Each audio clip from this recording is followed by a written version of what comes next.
निरादिशय media live को स्वागत करुछि मली भारती। मिशन शक्ति कर्मकर्ता मानकर देय परिमाण रे वृद्धि। ग्राम पंचायत और ब्लॉक स्तरीय फेडरेशन कर्मकर्ता बैठक देय परिमाण रे 500 टंका वृद्धि करा जायछि।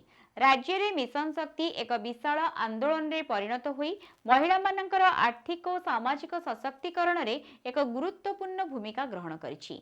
एथिरे विभिन्न ग्राम पंचायत स्तरीय और ब्लॉक स्तरीय फेडरेशन मानकर बहु गुरुत्वपूर्ण भूमिका रहिछि। स्वयं सहायक गोष्ठी मानकर कार्यक्रम को क्रियाशील करबा दिगरे एही फेडरेशन मानकर एक स्वतंत्र भूमिका रहुछि।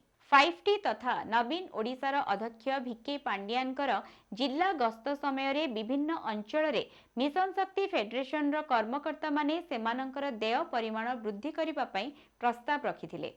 मान्यवर मुख्यमंत्री एही संपर्क रे आलोचना करिबा परे मुख्यमंत्री सेमानंकर बैठक देय परिमाण वृद्धि करिबा पई निष्पत्ति नैछंती। एही निष्पत्ति अनुसार ग्राम पंचायत और ब्लॉक स्तरीय फेडरेशन रो सभापति एवं संपादक तथा अन्य कार्यकारिणी सदस्य मानकर बैठक देय परिमाण रे 500 टंका वृद्धि करा जायछि। सेहीपरि ग्राम पंचायत स्तरीय फेडरेशन रो सभापति और संपादक माने बैठक पाई पूर्वरु 2000 टंका पाउथुबा बेले एबे 2500 टंका पाई परिबे एवं अन्य कार्यकारिणी सदस्य माने पूर्वरु 1000 टंका पाउथुबा बेले एबे 1500 टंका पाइबे।